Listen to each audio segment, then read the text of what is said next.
엄연순, 종의 농간에 빠진 관찰사. 남자의 물건은 옷이 홀딱 벗겨져 밑머리가 드러난 것도 있고 갑옷을 둘러 머리가 숨겨져 있는 것도 있지만 당시에는 대부분 숨겨져 있는 것이 많았고 드러난 것을 가진 사람은 두고두고 놀림거리가 되었습니다. 어느 날 무명시의 강원도 관찰사가 새로 부임을 하면서 인근의 여러 고을을 순시하게 되었는데 그 즈음 한 고을의 기생들이 기방에 모여 수다 산매경에 빠져 있었습니다. 이번에 새로 부임한 관찰사의 물건은 과연 갑옷일까? 아니면 민머리일까? 그러자 관찰사의 수청을 들게 된 기생이 웃으며 말했습니다. 아마 그것은 내가 제일 먼저 알게 될 거야. 그때 문 밖에서 몰래 대화를 엿듣던 관청에서 일하는 종 하나가 불쑥 대화에 끼어들었습니다. 나 말고 누가 그 사실을 먼저 알겠나? 그러자 기생들이 손사래를 치며 종을 구박하기 시작했습니다. 내 놈이 그걸 어떻게 알겠니?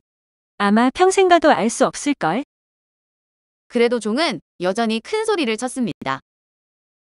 만약에 내가 먼저 알면 어쩌겠나? 그러자 기생들이 한 목소리로 외쳤습니다. 그러면 우리가 술자리를 마련하고 내게 보상을 해주지. 종은 미리 10여리쯤 떨어진 갈림길에서 관찰사가 오기만을 못 빠지게 기다렸는데 마침내 관찰사의 행렬이 도착하자 서둘러 관찰사의 말고삐를 잡으며 말했습니다. 저희 고을에는 전해지는 풍습이 하나 있는데 약간 이상해 보여도 과거에 많은 이들이 직접 경험했던 사실입니다. 지금 윗길과 아랫길로 가는 갈림길이 있는데 관찰사 나리의 물건이 민머리라면 윗길로 가셔야 하고 갑옷을 두르셨다면 아랫길로 가셔야 합니다. 혹시라도 속이고 잘못 갔다간 성왕신이 내리는 화를 고스란히 입으시고 행차 첫날부터 일이 꼬이게 되는 것이지요. 이런 사실을 말하지 않았다가 혹시나 제가 벌을 받게 될까 두려워서 미리 알려드리는 겁니다. 나리께서도 이 일을 대충 넘기시다 탈이 나시면 나중에 지혜롭지 못하다는 말을 듣게 될 수 있으니 부디 신중하게 생각하십시오. 관찰사는 말고삐를 잡고 한참을 생각하더니 돌연 눈을 치켜뜨고 짐짓 화를 내며 말했습니다. 무슨 이런 빌어먹을 풍습이 있단 말이냐. 그렇다면 나는 윗길로 가겠다. 그 순간 관찰사의 속마음을 이랬습니다. 사실 남자의 물건은 형제나 가까운 친구에게도 숨기는 법인데 이제 저 하찮은 종놈까지 내 물건의 비밀을 알게 됐으니 이 소문이 사방으로 퍼져나갈 것이 불보듯 뻔하다. 왠지 속은 것 같은 느낌이 들어서 찜찜한데 나도 묘수를 해서 이 위기를 탈출해야겠다. 다음 날이 되자 관찰사는 모든 나전들을 한자리에 불러놓고 명을 내렸습니다. 지금부터 나를 보러 오는 모든 아전들은 한 가지를 꼭 명심해야 한다.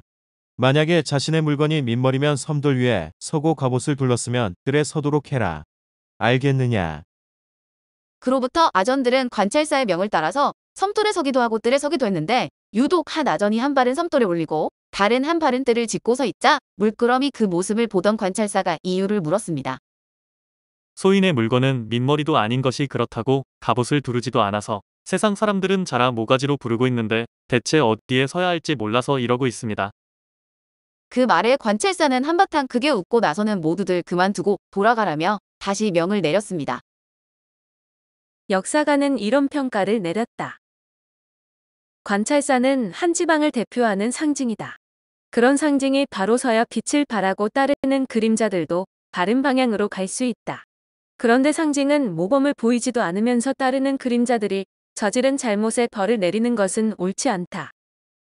한 고을의 책임자로서 정말로 이런 악습이 있다면 마땅히 현명했던 옛 사람처럼 사당을 헐고 교활한 무당을 수장시키고 헛소문을 퍼뜨리는 종에게 엄벌을 내리는 등의 조치를 취하여 바른 길을 제시해야만 했다.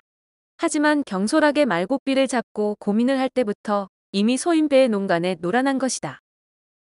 더구나 뒤늦게 자신이 덫에 걸린 것을 알고 괜한 사람들에게 되갚으려고까지 했다. 예로부터 덕을 덕행으로 되갚는 경우는 늘 있어 왔다.